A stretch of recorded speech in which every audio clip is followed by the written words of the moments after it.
Haya jamani, keji zetu kama unavyoziona kwa sasa ndio zipo kwenye mwelekeo huo.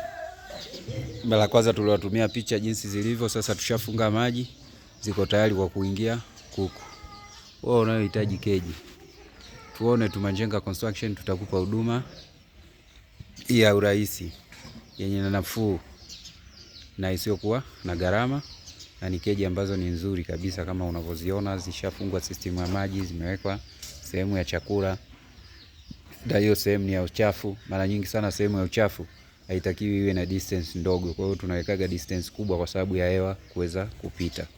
Kwa hiyo karibuni sana Manjenga Construction kwa mahitaji ya nini? Ya keji. Keji ndo kama hivyo unavyoziona, ziko nyingi, zile zingine zikiwa zinaendelea kutengenezwa na hizi nyingine zikiwa ziko tayari. Kwa hiyo karibuni sana kwa mahitaji ya keji kwetu Manjenga Construction.